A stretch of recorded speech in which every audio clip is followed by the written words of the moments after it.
Bom, gente, hoje nós vamos falar sobre um tema que é um pouco exótico, né? Diferente e distante, que é uma mitologia bem distante, não estamos muito acostumados com essa mitologia, que é a mitologia celta britânica. Por que britânica? Porque a mitologia celta é extremamente variada, né? Os celtas, eles ocuparam ali desde o Oriente Médio até a Europa, a Península Ibérica, as Ilhas Britânicas, né? Durante muitos séculos ocuparam essa região e desenvolveram culturas diferenciadas, evidentemente, em cada uma dessas localidades. Então, para a gente poder se situar melhor com relação aos celtas, e eu venho estudando os celtas há pouco tempo, viu, gente? Não sou nenhuma expert em celtas, comecei a estudar há pouco tempo por puro interesse mesmo pessoal, mas também depois eu vou falar um pouco o porquê desse interesse pelos celtas. Então é interessante a gente começar a estudar vendo esses diferentes povos. Então eu comecei ali pela Bretanha, tá? Mitologia celta britânica, que isso inclui o quê? Isso inclui ali a Inglaterra, não a Inglaterra saxônica, que é a Inglaterra do leste, a Inglaterra do oeste e o país de Gales, tá? Então isso aí é que você considera como sendo celto-britânico.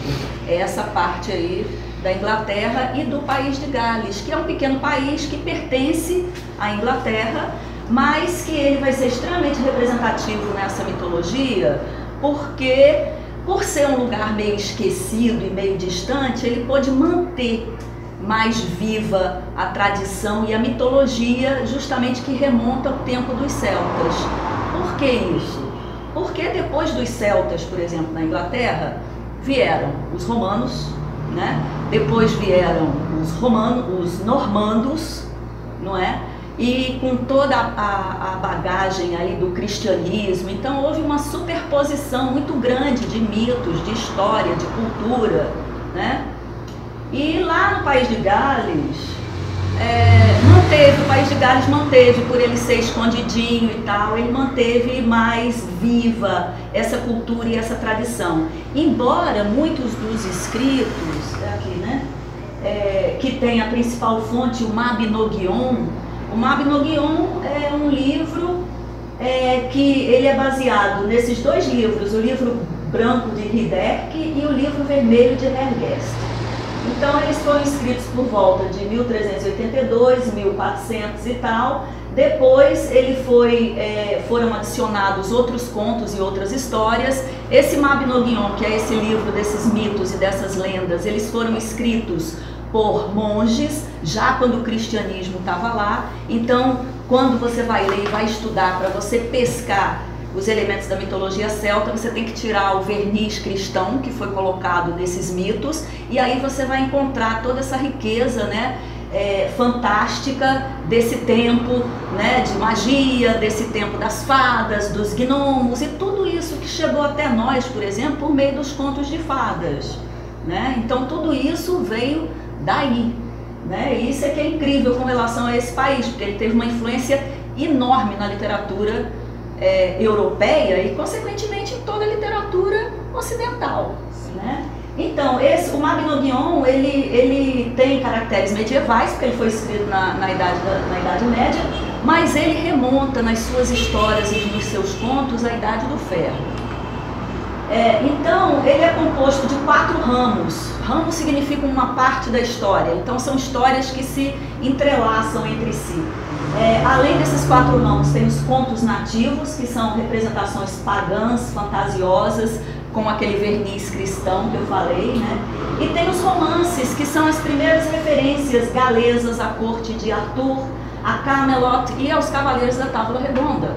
Porque a gente vai ver que Avalon está diretamente ligada aos mitos, né, aos contos e às histórias arturianas. E no Mabinogion também está o conto de Taliesin. E o interessante é que esse material todo ele ficou desconhecido até o século XIX, quando uma inglesa, Lady Charlotte, resolveu traduzir para a língua inglesa. Então veio à tona na Idade Moderna, né? Porque lá na Idade Média já outros autores tiveram acesso a essas informações. Bom, mas antes da gente entrar nisso, vamos entender um pouco do Arthur. O que Arthur significa, né? O Arthur está relacionado à Idade das Trevas na Inglaterra. O que é isso? Quando os romanos saíram da Inglaterra... Oi? Tá. Quando os romanos saíram da Inglaterra, a Inglaterra ficou toda bagunçada. Então todos aqueles senhores daqueles condados, daqueles castelos, começaram a brigar entre si. Então não havia essa harmonização. Isso durante o século V. Aí o Arthur, ele surgiu como um grande guerreiro, vencedor de batalhas. Não existe referência histórica de que o Arthur tenha realmente sido rei, tá? O que se sabe é que ele foi um grande guerreiro. Então tem muitas histórias sobre Arthur. Só para vocês terem uma ideia, de 4 em 4 anos tem um encontro internacional só sobre estudos arturianos, tá? Até hoje tem historiador, arqueólogo, mitólogo, muita gente ainda fascinada e querendo descobrir os mistérios que estão por trás aí da mitologia do Arthur. Então, o que se diz sobre ele é o que se sabe até então. Muita coisa vem sendo revelada com a arqueologia no século XX, que se desenvolveu bastante, tá? Mas o Arthur, ele continua envolto em mistério. Tudo com relação a essa região, ela é envolta em mistério, tá?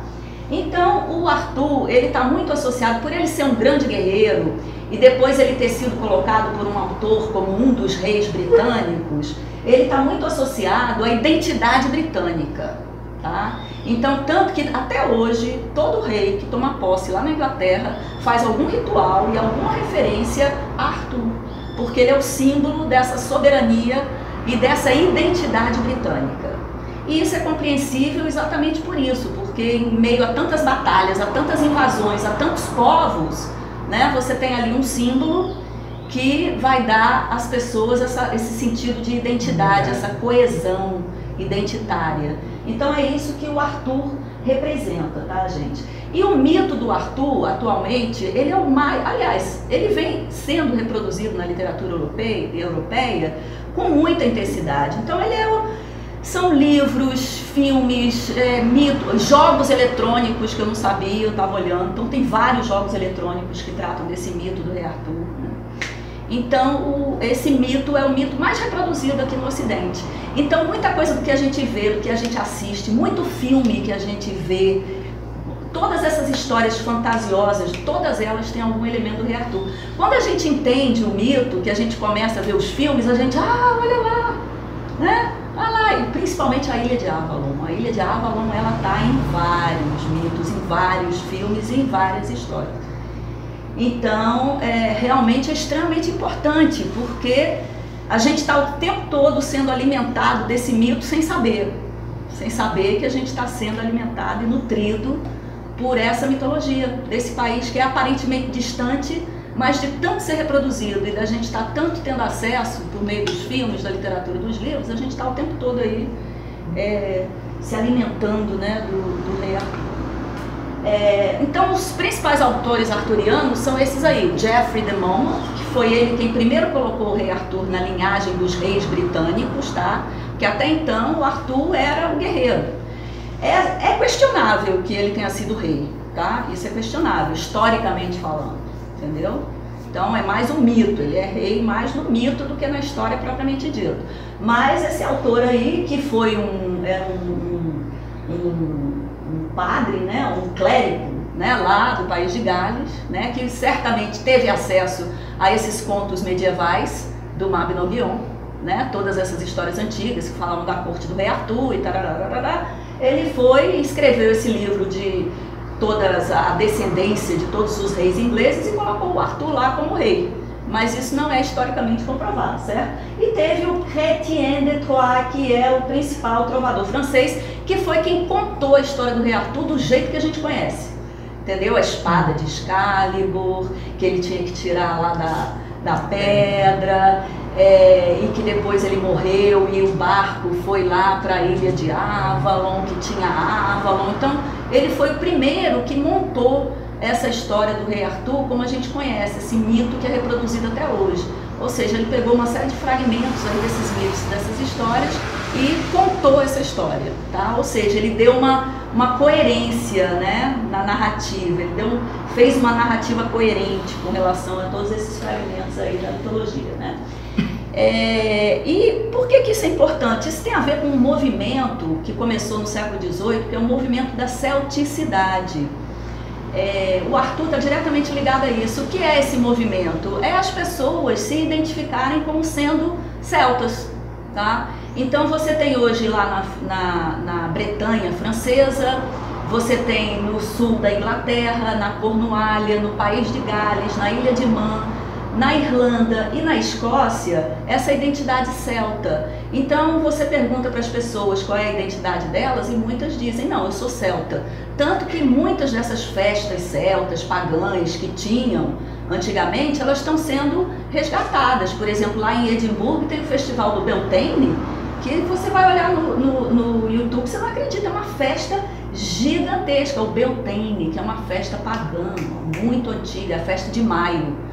Né? E eles resgataram lá, por quê? Porque tem uma lenda, Arthur também tem lenda lá na Escócia, viu gente? Arthur, ele tá por todos os lugares. Quando você começa a pesquisar, você vê que esse mito e que histórias e contos de Arthur estão em todos os lugares e estão associados a esse momento de transição aí do paganismo com o cristianismo.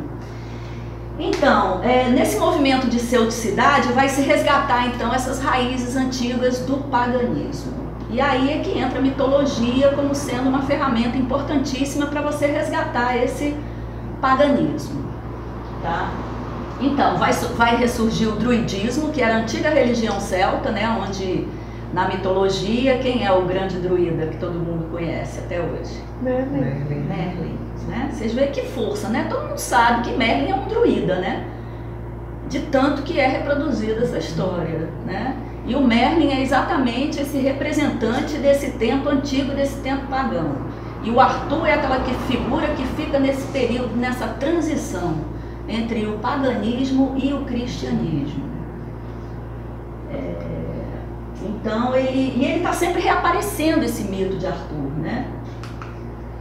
Então, essa questão do paganismo e do cristianismo, ela é extremamente importante porque é um movimento de vai e vem, como tudo na vida, né? O ciclo da periodicidade, né? Como tudo vai, tudo vem, né? O paganismo também, o paganismo vai, o paganismo vem.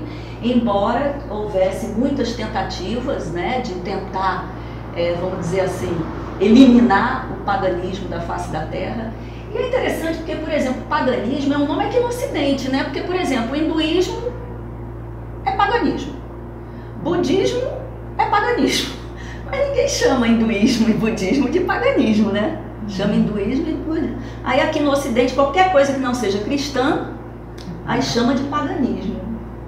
Não é interessante? Então, o druidismo é paganismo, né? Então, o cristianismo, quando ele se implantou nessas antigas regiões que ou eram celtas ou eram romanas, né? Porque celtas e romanos estiveram em briga e em guerra durante muitos séculos, né?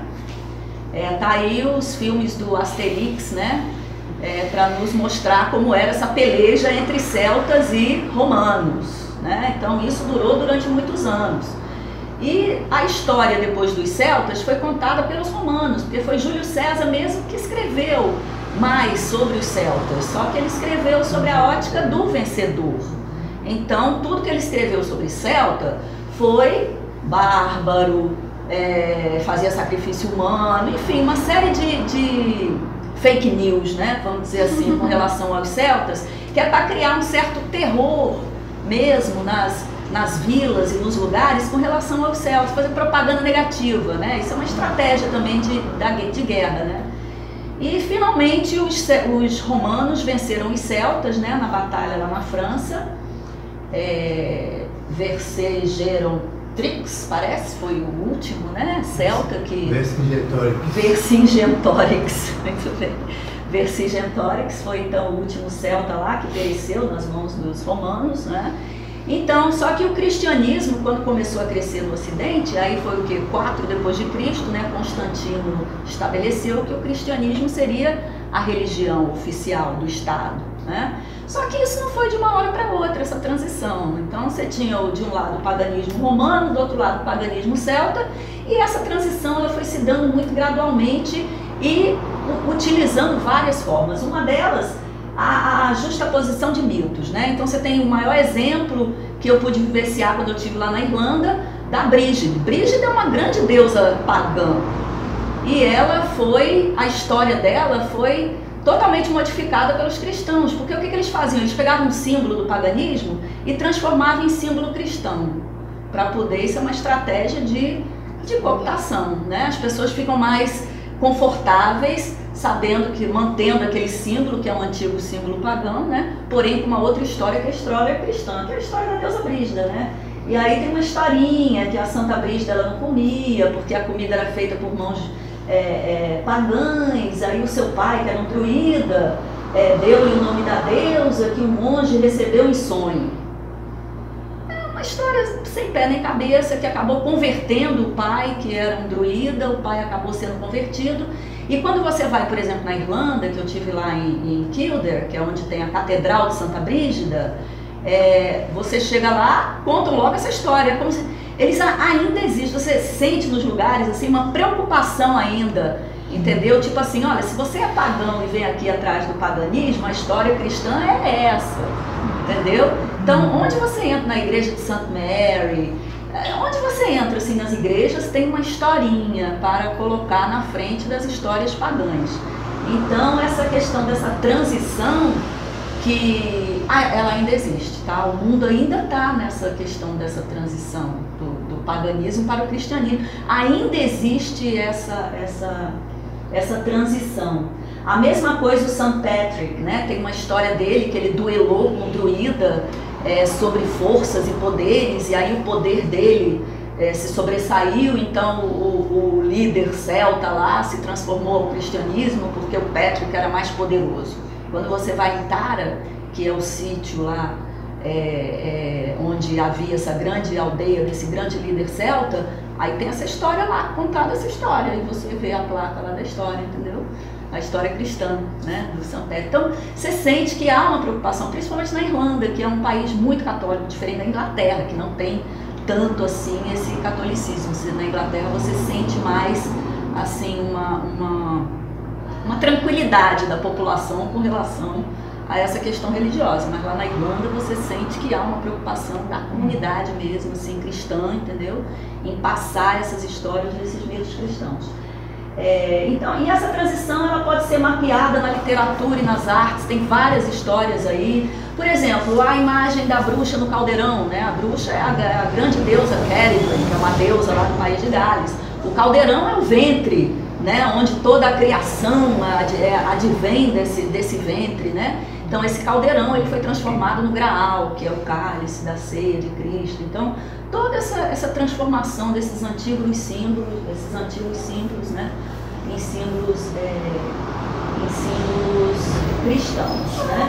Então esses símbolos eles servem como condutores, né, para a conversão e vice-versa. Por quê? Porque na medida em que esses símbolos eles se mantêm, você sabe que havia uma simbologia anterior, entendeu? Essa preocupação de mostrar, olha, o símbolo era assim, agora é assado. Aí você, então tá, então eu sei que era assim. Então foi isso que muitos escribas cristãos, que eram monges, que ficavam naqueles mosteiros escrevendo as histórias, porque essa tradição celto-britânica ela era basicamente oral. Aliás, o país de Gales é o país que é conhecido pela sua tradição oral, pelos seus bardos, pelos seus poetas que contam histórias orais. Tá? Então a oralidade é uma característica muito forte dessa tradição galesa. E muito por isso também não se tem muita coisa escrita do passado, porque como era tudo oral e a tradição oral era mais enfatizada do que a escrita, aí o que aconteceu? Essa oralidade ela foi passando. Quando chegou o cristianismo, que ele não chegou do mesmo jeito que era em Roma, não. Tá? Houve uma coisa chamada cristianismo celta, que perdurou durante 5 séculos, até que os normandos, vamos acabar com esse negócio de cristianismo celta, vamos instituir o cristianismo romano, porque o cristianismo celta ele era muito misturado. Mas havia os monastérios e muitos desses monges lá vinham dessa tradição druídica. E eles foram lá escrever, então eles escreviam a tradição oral deles, o que eles estavam acostumados a ouvir na sua casa, na sua família. E isso é uma questão interessante com relação à manutenção das tradições, que é a questão do cotidiano. Você pode até impor ideias, você pode até de cima para baixo trazer uma nova ideia, mas no cotidiano os usos e os costumes antigos, eles vão permanecendo. Então, por exemplo, essa oralidade, a oralidade galesa é como o nosso cordel aqui, são os englínions. Então, são esses poemas que têm essas combinações e que são reproduzidos, tá? Então, isso aí se manteve. Toda a tradição da cura, das ervas, então tem uma série de costumes que são costumes antigos que eles vão se mantendo, por mais que você imponha. E outra coisa também que era muito comum era que as pessoas diziam publicamente que eram cristãos, mas na verdade eram pagãos, né? No seio privado, na família, na sua prática, eram pagãos. Então, esse paganismo, né, essa transição do paganismo para o cristianismo está muito ligada a esse mito de Arthur, né? Ok, então essa daí é a Catedral da Santa Brígida lá na Irlanda, tá? Vou passar aqui rapidamente.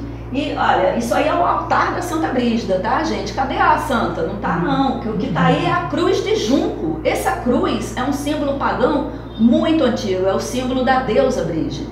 Só que eles inventaram uma historinha que a monja era pobrezinha, não podia comprar uma cruz, aí ela teve que fazer a cruzinha de junco. Foi a historinha que inventaram para a Santa Brígida. Agora, o impressionante é isso, é que você tem uma catedral enorme, esse altar é gigantesco, e no meio do altar você tem a cruzinha de junco da deusa Brígida, né?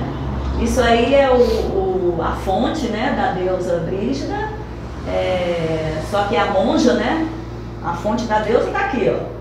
Essa é a fonte da deusa, lá do tempo, ó, do Paleolítico, tá? A fonte continua no mesmo lugar. Essa daí sou eu, e eu tô rezando pra deusa, viu? Não é pra santa. Essa freirinha. Pois é, mas você fica inspirado, né? Você vai visitar uma catedral, fica escutando aquelas histórias de monjinhas, você vai entrando na atmosfera, né? Essa daí é a deusa Brígida em Glastonbury. Quer dizer, em Glastonbury não tem a Santa Brígida, não. Em Glastonbury tem a deusa Brígida, né? Lá no templo da deusa. Tem o templo da deusa em Glastonbury, tá? E a que tá lá é a deusa, não é a santa.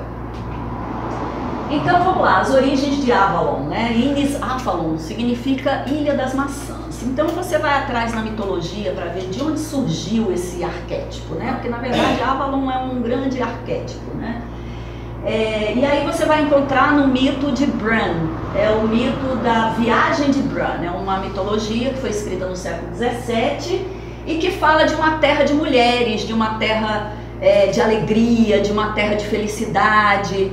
E tem uma outra referência também no próprio Mabinogion, desse lugar encantado, onde tem festas, onde fica todo mundo feliz. E aí só que tem não pode sair dali, né? Não pode sair dali. Se sair dali, aí o que acontece? Morre. Por quê? Porque ali é um lugar sem tempo. Então você fica ali nessa viagem de Bran. O que aconteceu? Um soldado, né, que estava lá festejando com as mulheres nessa ilha maravilhosa, ele ficou querendo voltar para casa, saiu, quando ele pisou na terra firme, ele virou pó, porque tinham se passado 300 anos no tempo, né, no tempo real. Então você já vê uma referência a um outro tempo e a um outro mundo. Então as referências de Avalon são referências que falam de um outro mundo, de um outro tempo, de uma outra dimensão, né? Você vai encontrar essa história do limiar entre o mundo feminino, que é um mundo além da vida, fora do tempo. Isso está muito ligado, eu acho que é o mito do paraíso mesmo. Está ligado ao mito do paraíso, ao mito das Hespérides, da maçã das Hespérides, das Amazonas, a ilha das Amazonas, né? Então tem muita recorrência dessa ilha, né?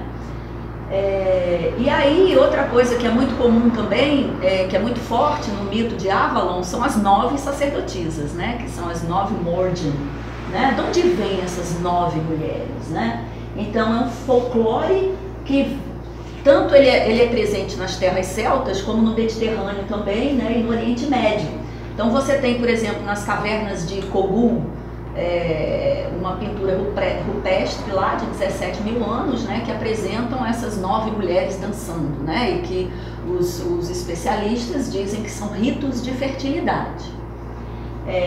E aí tem os lugares também que tem, né? Tem esse Merry Maidens Stone Circles lá na Cornualha, tem o Nine Ladies Circle também, então são os círculos de pedra que associam o quê? Associam ao tempo do Paleolítico, porque esses círculos de pedra, eles são do Paleolítico, tá?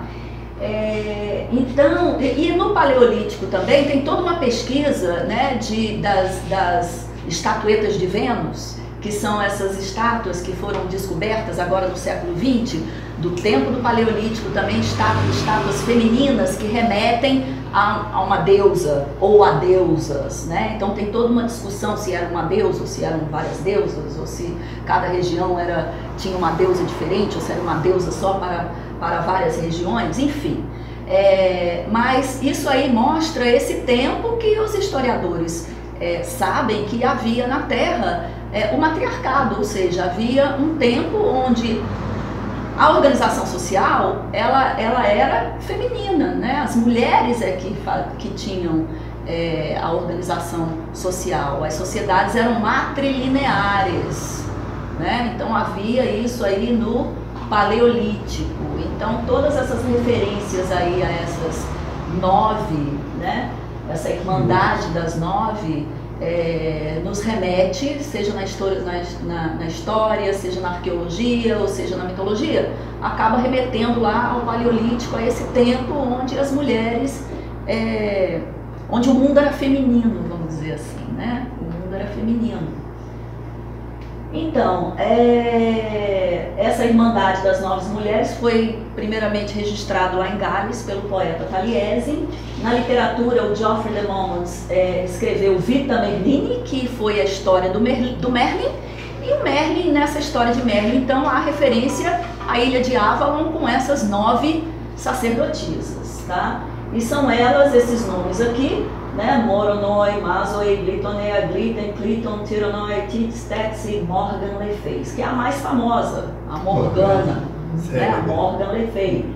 E interessante também é que existem as versões da Morgana como sendo boa e a Morgana como sendo má, que também se encaixa dentro dessa transição, né? Então a Morgana boa é esse mundo feminino, onde as mulheres são empoderadas, são soberanas, né? E a Morgana má é a bruxa, né? É a mulher bruxa, que é bruxa por isso, porque é soberana, porque é empoderada. E é zangada. Hã? E é zangada. E é zangada, pois é. Pode também associar a Vênus, a estrela matutina e a estrela vespertina. Ah, sim, também tem essas associações. Isso aí é a caverna lá de Kogul. Com esse desenho interessante, né? Porque você vê o movimento nos desenhos, você vê que elas estão realmente dançando aí, né? Estão no embalo, né? Estão no embalo. Né? Aí na Cornualha, o círculo Merry Maiden. Aqui é o Nine Ladies Stone Circle, né? E tem aí as 9 pedrinhas mesmo. E aqui é um vaso grego de 500 a.C. que também vai falar dessas 9 mulheres. Pode ver, tem 9 mulheres aí nesse vaso. Tá? E é interessante porque ele está no museu lá em Nova York e não tem explicação para esse vaso não, só sabe que ele é.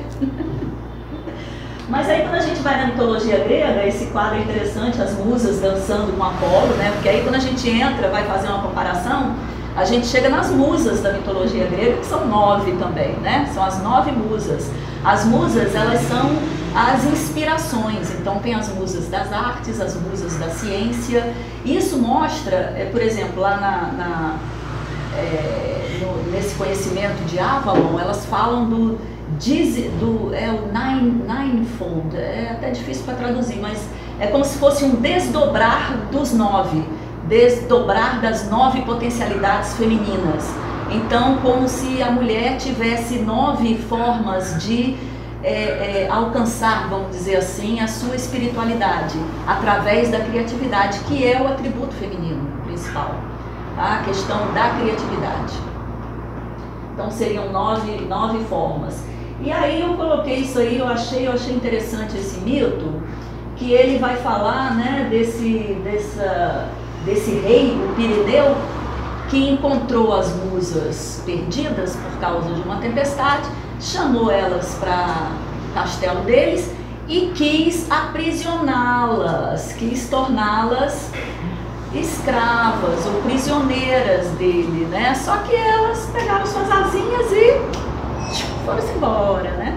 Aí a gente já vê essa associação aí com as fadas também, com toda essa leveza, né? E com essa, assim, impossibilidade, né, de você realmente prender o feminino, né? Talvez aí nesse mito também, porque diferente dos gregos, né, que já tinham uma característica masculina muito forte na cultura, né?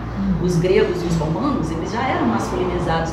Os celtas não. Os celtas, o que sobrou das leis celtas, o que sobrou dos tratados e da literatura, percebe-se que havia uma igualdade entre os homens e as mulheres dentro dos clãs, né? As mulheres celtas, elas tinham direito à propriedade, assim como o homem também tinha, né? Inclusive essa foi a causa da Boudica, não sei se vocês ouviram falar, a Boudicea, que era uma líder celta que declarou guerra aos romanos lá nas cercanias de Londres, né, no século V depois de Cristo, porque tiraram as propriedades dela, porque o marido morreu e os romanos foram lá e tiraram as terras dela, porque a mulher não tinha direito à terra. Aí ela juntou o clã todinho e ficou guerreando lá com os romanos, venceu várias batalhas, só que romano é que nem branco na América, não para de chegar, né? Não para de chegar, não parava de chegar, não parava de chegar e acabou perdendo, né? Ela e as duas filhas dela acabaram se matando, mas tem uma estátua delas ali na ponte de Westminster, em Londres, né? Uma estátua que pouca gente percebe, até porque agora ela está toda cercada de camelô, né? E você mal vê a estátua, mas ela está lá. A Boudica lá, né? Uma homenagem ao espírito guerreiro dela, que retrata bem esse espírito guerreiro celta, que é completamente diferente do espírito das mulheres na Grécia e em Roma, né? Talvez aí também seja uma chave para a gente... Porque, por exemplo, eu não entendo por que nos livros de história, eu, por exemplo, me senti traída porque não aprendi sobre os celtas no livro de história. Talvez eu esteja estudando os celtas agora por essa deficiência, entendeu? Porque a cultura que a gente aprende é grego-romana aqui no Ocidente, né? E os gregos e os romanos, eles já eram culturas fortemente masculinas, né? E as mulheres subordinadas. E é interessante que eles estejam tão distantes de nós e eles também têm uma presença muito forte na Espanha e Portugal. Sim, na Espanha e Portugal, no norte de Portugal. Inclusive eles estão resgatando a cultura celta lá no norte de Portugal. Estão fazendo festivais, tem alguns municípios lá que estão investindo nesse retorno celta, até porque virou atração turística também, né? A celticidade, né? Ela também é motivo de atração turística hoje em dia, né? Bom, então, sobre Avalon. Avalon, então, ela passou a ser parte da cultura britânica, tá? E Avalon, concreta e geograficamente, ela existe lá na cidade de Glastonbury, né? Disse que ela tem origem lá no Paleolítico, essa cultura matriarcal que a gente já falou. Disse também, e isso lá em Glastonbury, isso é muito dito, de que havia uma escola de druidezas lá em Avalon, tá? Lá em Glastonbury. Glastonbury é esse lugar que tem Avalon, tá? E que tem a fonte também, o Chaddeswell, que a gente vai ver. E disse que havia essa escola de druideza, né, e que teria dado origem ao conto das 9 sacerdotisas, porque era uma escola de druidezas, era exatamente para aprender sobre essas artes, né, as artes e a filosofia druídica. E então Avalon entrou no imaginário dos poetas, dos escritores, dos cineastas, né, e tem uma influência enorme no imaginário ocidental. E atualmente também Avalon representa, né, o feminino sagrado, esse movimento agora de retorno, né, ao feminino sagrado, que é um movimento neopagão contemporâneo. Então Avalon tem toda essa significação, está associado ao feminino e vai se ressignificando, né, ao longo do tempo. E aí vem, em 1982, é lançado o livro, né, Brumas de Avalon, de Marion Bradley, que é uma releitura do conto de Arthur, né, mais uma releitura de Arthur, sendo que agora com essa ênfase feminina, né, com a ênfase de Avalon. E aparece exatamente nesse período histórico, né, do movimento feminista e do movimento neopagão também, que hoje em dia está muito forte no mundo, né? Eu acho que as pessoas, o neopaganismo, ele vem exatamente para que as pessoas conheçam essas culturas anteriores ao cristianismo. Até porque se o universo externo ele é um reflexo do universo interno, aquilo que a gente está vendo, aquilo que está projetado na nossa cultura, está projetado dentro da gente também. Então, se você quiser ir além disso que está projetado externamente, você tem que ir além dessa cultura que está projetada aí fora, entende? Então, esse movimento neopagão, ele vem muito nesse viés dessa busca de um autoconhecimento, porque o que acontece com o cristianismo, né? O cristianismo ele trouxe um mito único para todo o Ocidente. Quando você pega a mitologia celta, por exemplo, é muito diferente da mitologia grega, porque a mitologia grega você vai ter deuses com atributos bem definidos. Na mitologia celta não existe atributo bem definido. Cada deus, cada divindade vão ter vários atributos que vão expressar exatamente essa diversidade da natureza humana, né? Então você imagina essa diversidade da natureza humana, tendo que todo mundo com essa diversidade dentro de si, tendo que se encaixar dentro de um mito e dentro de uma crença.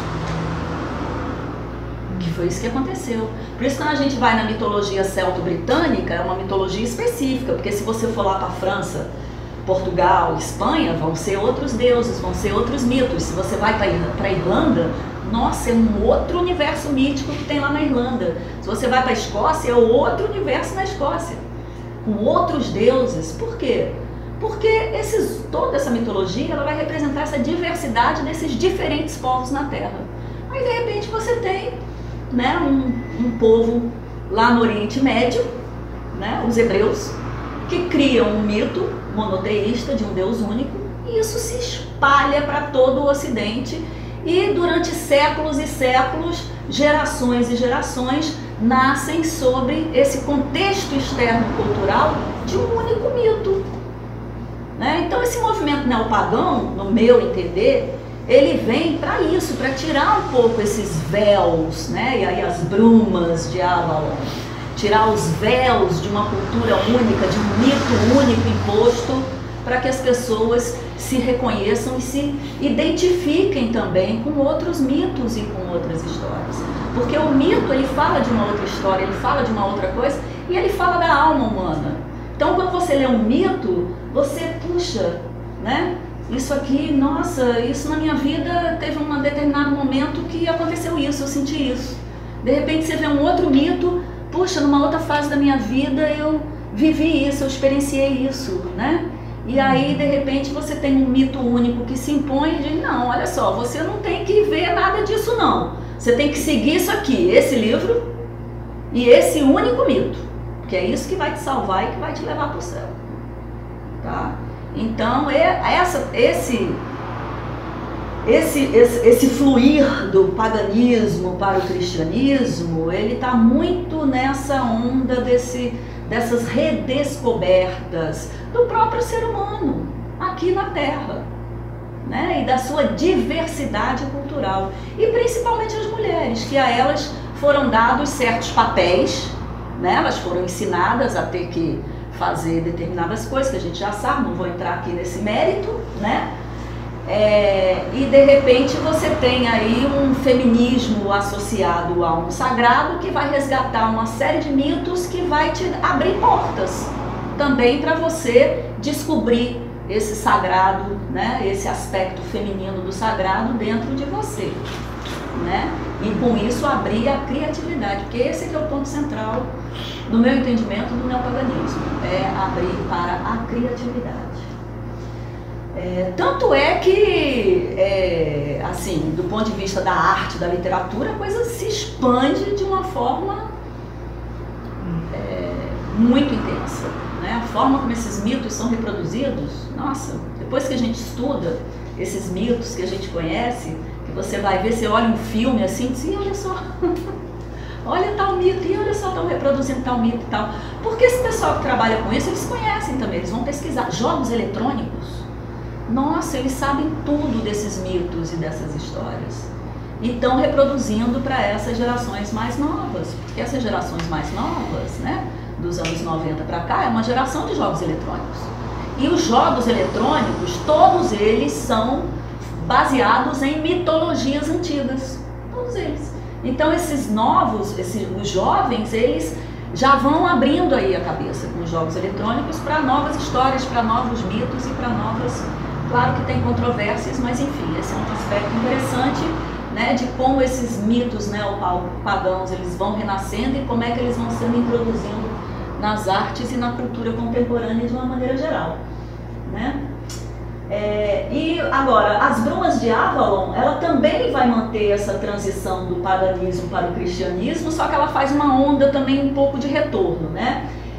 Os valores cristãos estão lá também na obra, né? Mas o subversivo também tá. Você vê assim essas questões da magia, da Morgana, um pouco ainda associado ao subversivo, né? E aí agora eu vou mostrar para vocês umas fotos lá do Glastonbury. Esse é o Glastonbury Tor. Tor significa torre, tá, gente? Essa aí é a torre de uma antiga capela, uma capela de São Miguel. E aí houve um terremoto, é o que se diz, né? E só sobrou a torre. Tem muita mística em torno desse morro aí, inclusive porque as curvas de nível desse morro são muito certinhas e muito iguaizinhas, então dizem que ele foi construído. Antigamente o mar vinha até aqui, por isso que aí atribui-se ser uma ilha, porque como era um morro mais alto, que pode até ter sido construído, né? Carregaram Stonehenge, por que não iam fazer um morrinho, né? Enfim, e toda essa parte aí de baixo era tudo alagado, tá? E aí isso é comprovado geologicamente, tá, gente? Realmente, há alguns 1000 anos atrás, essa área aí era toda alagada, o mar chegava aí e só esse morrinho que aparecia, tá? Então, para você ir lá é uma peregrinação, você tem que subir esse morro, tem essas escadarias aí, você vai lá, né? E Glastonbury, essa cidade, ela virou realmente uma cidade de peregrinação desse movimento neopagão moderno ou contemporâneo, tá? Isso aí são grupos, então é só o que você encontra, círculos de pessoas, grupos de pessoas fazendo trabalhos espirituais, porque esse é um lugar sagrado. E isso aí é uma outra questão também que pode até ser para uma outra palestra, porque nesse lugar aí passa a linha de São Miguel. Tá? A linha de São Miguel, isso tem a ver com a geografia sagrada. A geografia sagrada são essas linhas de sensibilidade no planeta, né? Onde, em tese, você se conectaria com outra dimensão de uma forma mais rápida. Tá? Então, esses estudos existem, são estudos científicos, né? Isso aí é mapeado, essas linhas são mapeadas. E aí você tem a linha de São Miguel, ela começa lá na Cornualha e passa exatamente aí por essa área. Que seria então, a lança, né, de São Miguel. A lança de São Miguel, exatamente. Começa ali na Cornualha, que tem lá um monte de São Miguel, como tem na França, lá na ponta da Cornualha, e passa por aí onde era essa Catedral de São Miguel, né, que tinha essa igreja de São Miguel, que sobrou só a torre. E aí o que você vê aí em cima é isso, são esses círculos, são pessoas fazendo esses trabalhos espirituais, e se conectando porque esse lugar aí ele tem essa sacralidade, vamos dizer assim, que isso é uma outra coisa interessante também nessa transição, vamos dizer, do paganismo para o cristianismo, porque o cristianismo ele não só utilizou símbolos, mas como ele usou o calendário, ele utilizou as festas pagãs para transformar em festas cristãs e utilizou locais sagrados do paganismo também para construir templos, né, igrejas, monastérios, como é o caso de Glastonbury. Aí a fonte é o Chalice Well, né? Aí tem o símbolo da Vesica Piscis, porque aí são duas linhas que passam aí, né? 2 meridianos da Terra. Essa fonte aí disse que tem uma parte ali atrás que tem umas pedras enormes e diz que são as mesmas pedras de Stonehenge, então isso faz com que também ela remonte aí ao período paleolítico, tá? E esse é o poço, né? É o Chalice Well, é o poço da taça, né? Chalice. Por que Chalice? Porque aí é um outro mito que tem aí nessa região de Glastonbury, que é o mito do Santo Graal, que o José de Arimateia teria saído lá, teria pego um cálice, foi lá na cruz, com Cristo crucificado, colocou o cálice lá, pegou o sangue de Cristo e de lá ele foi para Glastonbury. Tem essa história, tá, gente? Essa história é interessante, e a Idade Média é cheia dessas histórias, porque para conseguir dinheiro para construir essas grandes igrejas, né, criavam-se essas histórias, às vezes uma relíquia ou alguma coisa assim, para poder as pessoas investirem, né, e poder haver a construção do templo. Então, tem essa história do José Arimateia aí, tá? Por isso que aí chama... Dizem que foi ele que introduziu o cristianismo na Inglaterra, exatamente, né? Foi aí, exatamente nesse lugar, ele foi direto para Glastonbury. Esse aí é o templo da deusa, tá, gente? Tem o templo da deusa lá, tem a casa da deusa, tem tudo da deusa aí nessa cidade de Glastonbury, tá? E essa essa é a Éden, que é a antiga abadia, que onde o José de Arimateia levou o cálice e construíram a igrejinha, que depois virou uma grande abadia. O Henrique VIII, né, ele naquela mudança para o anglicanismo, ele abandonou, né, todos os mosteiros, as abadias e tal, ela ficou arruinada. E isso aí fica no meio da cidade de Glastonbury. A cidadezinha, ela é só aquele um quarteirãozinho em volta disso aí, entendeu? Aí você tem a fonte no pé daquele morro e pronto, a cidade é isso, tá? E aí a tumba do rei Arthur. E aí é interessante, porque quando os normandos chegaram na Inglaterra, os normandos, que são os vikings franceses, né, que ocuparam lá a França, se romanizaram, se catolicizaram e foram invadir a Inglaterra.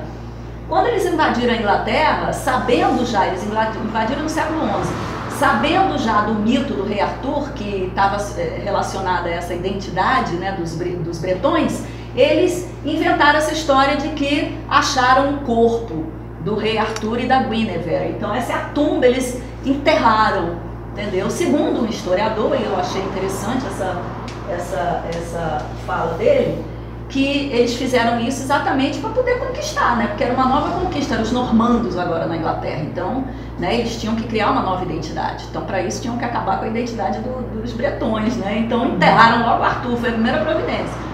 Não, vamos enterrar logo Arthur para acabar com esse mito, né? Mas ninguém acredita nessa história, que eles realmente estão enterrados aí, entendeu? Mas aí depois que, em 1539, né, quando Henrique VIII expulsou, né, a igreja romana lá da Inglaterra, aí tiraram os ossos e levaram lá para algum lugar, né? Então aí está dizendo que a tumba sobreviveu até a dissolução da abadia em 1539. E tem essa história que ele está em Avalon, aí ele volta de tempos em tempos para saber se a terra está preparada para ele. Sim, tem esse mito, esse é um dos mitos dele, exatamente. Como em Avalon não tem tempo, né, ele fica lá, vem de vez em quando, se a terra está preparada para ele, ele está não, aí ele volta para... Essa é uma das histórias.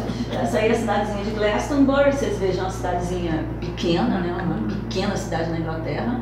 Agora, ela é toda mística, tá vendo aquilo ali? Lojinha de tudo que você pode imaginar, assim, das coisas místicas. Então, assim, é um comércio, de rock, tem um super festival, é o maior festival da Inglaterra é lá. Mas lá também tem os festivais de todas as festas pagãs, né? Não, quando você bota Glastonbury na internet, só o que aparece é o festival. É rock. Obrigada. Não é rock é tudo. Bom, é isso, gente. Isso aí é o Chalice Well, ali a Morgana. E aqui as fotos.